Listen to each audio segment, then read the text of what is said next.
हो गया है, जिससे लोगों को काफी परेशानियों का सामना करना पड़ रहा है।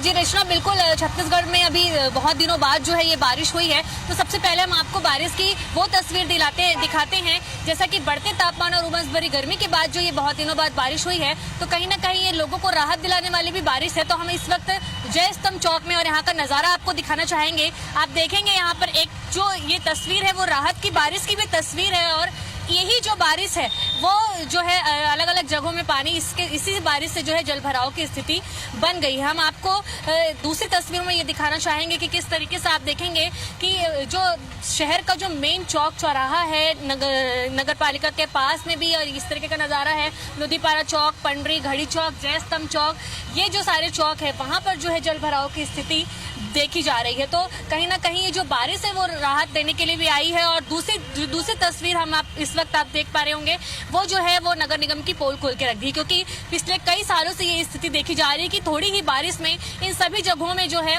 पानी भर आता है और लोगों को कठिनाइयां होती है। जिस तरीके से लोधीपारा चौक में छोटे छोटे दुकान लगाए रहते हैं, वे दुकानदार हर महीने टैक्स का जो पैसा है वो भरते हैं, लेकिन उनके बाद भी नाली की सफाई नहीं हो पाती है। पैसे भरने के बावजूद भी उनको कोई सुविधाएं नहीं मिल पाती है, उनको जो है असुविधाओं का सामना करना पड़ रहा है। उनकी दुकानों तक पानी घुस आया है। इतना ही नहीं, कई ऐसे भी झुग्गी बस्तियां हैं, वहां पर भी जो है इस तरीके का नजारा देखने को मिल रहा है। ये तो चलिए झुग्गी बस्ती और अंदर की बात हो गई। शहर का कुछ मेन चौक चौराहा भी होता है, जैसे कि घड़ी चौक, जय स्तंभ चौक, इन चौक में भी इसी तरीके की स्थिति देखी जाती है। तो लगातार हम आपको इस पूरे मानसून सीजन में जो बारिश के अलग अलग तस्वीर दिखाए थे कि राहत देने वाली बारिश के साथ साथ यहाँ पर जो जल भराव देखा जा रहा था उनकी भी तस्वीरें लगातार हमने आपको दिखाई थी। उसके बावजूद भी निगम के द्वारा कोई जांच या कोई भी कार्रवाई अब तक नहीं की गई है। लोगों के जो आम जनता है उनका ये कहना रहता है कि 10-12 साल या 25 सालों से इस तरीके की स्थिति देखी जा रही है कि पूरा नाली का जो पानी है वो यहाँ पर बाहर उठ कर आ जाता है।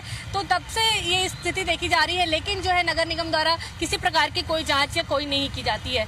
तो ये इस तरीके का नजारा है। और यदि हम मौसम की बात करते हैं छत्तीसगढ़ प्रदेश में, तो मौसम विभाग से इस तरीके की जानकारी हमें मिली है कि अभी जो सिस्टम सक्रिय हुआ है दक्षिणी आंध्र में, जो समुद्र तट से 2.5 मिलीमीटर के ऊपर से जो नमी आ रही है उसके असर से जो ये है बारिश का प्रभाव देखा जा रहा है। तो अगले 24 घंटे इसी तरीके की स्थिति देखी जाएगी। और साथ ही साथ आपको ये भी बताना हम चाहेंगे कि अगले जो 29 सितंबर तक जो है बारिश का जो प्रभाव है वो पड़ता रहेगा। मध्य क्षेत्रों में हल्की फुल्की बारिश और उत्तरी क्षेत्रों में जो है भारी बारिश की संभावना मौसम वैज्ञानिकों ने व्यक्त की है। जी रचना।